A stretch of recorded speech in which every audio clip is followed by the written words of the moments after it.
It's the eve of Ghana's 67th birthday, and today I thought to share one of the favorites from my people, the Ethiopians, and it's palm nut soup. I'll be dropping a few tips to make this very delicious assorted meat and fish palm nut soup every single time, and of course, not losing sight of the authentic Ghanaian taste. Let's get right into it.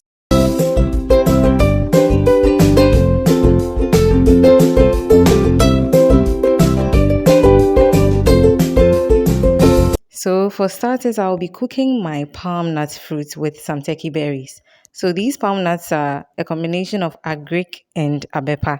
I don't know how else to put it. If you're not Ghanaian, I'm so sorry. But when you go to the markets, tell them you want a combination of abepa and agric because they honestly make the best soups. So after cooking, I pound, and this is what is looking. I use my food processor to be honest. If you have the wooden mortar and pestle, you can use that as well, okay?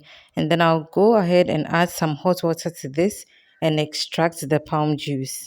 I have a fairly detailed way of extracting the juice in a previous video. I'll drop that link below. So now let's get started with our soup.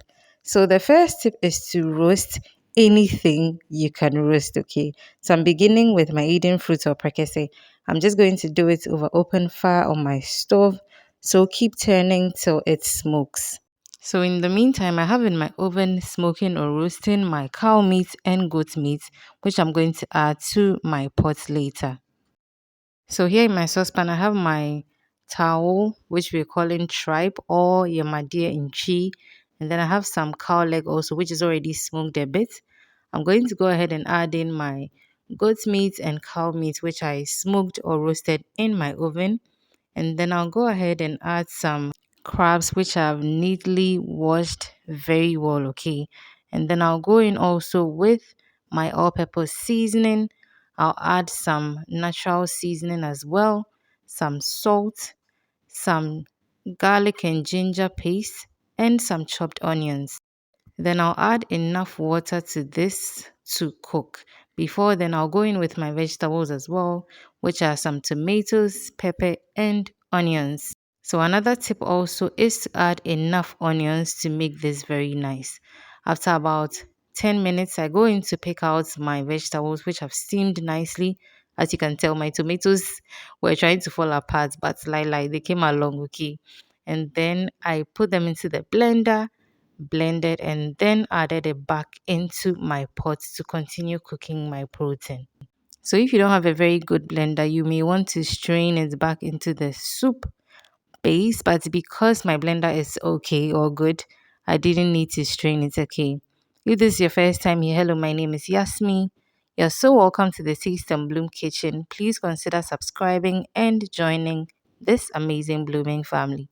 And if you're a returning subscriber, thank you so much for joining me in today's video as well.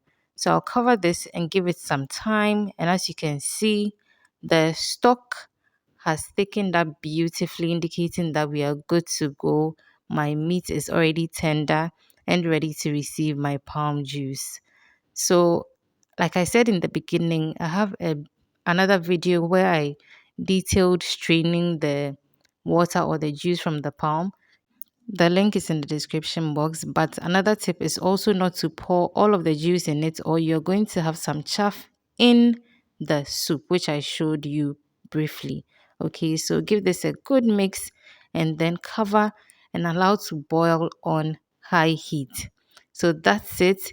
It's looking all good already. At this point, I'm going to halfway cover it and then turn down the heat to the lowest and allow this to cook beautifully. That's another tip you should also be taking away. All our Ghanaian soups need tender loving care at this point. Now, as you can see, it's looking all good. I'm going in with my smoked fish, which I did in my oven. I also have that recipe on my channel. I'll be leaving the link in the description box. So, as you can tell already, most of the protein that went into my palm nut soup were smoked. That's one tip to get a very flavorful palm nut soup with, of course, the authentic Ghanaian taste. So in total, this took about 1 hour 20 minutes, really. And look at how beautiful and delicious the soup looks. I hope you take these tips the next time you're making your palm nut soup, and I'm sure it'll come out delicious. Thank you for watching today's video. Please give me a thumbs up, leave a comment down below, and share when you're done watching. And God bless our homeland Ghana and make our nation great and strong. Happy Independence Day to my motherland, and let's all keep blooming.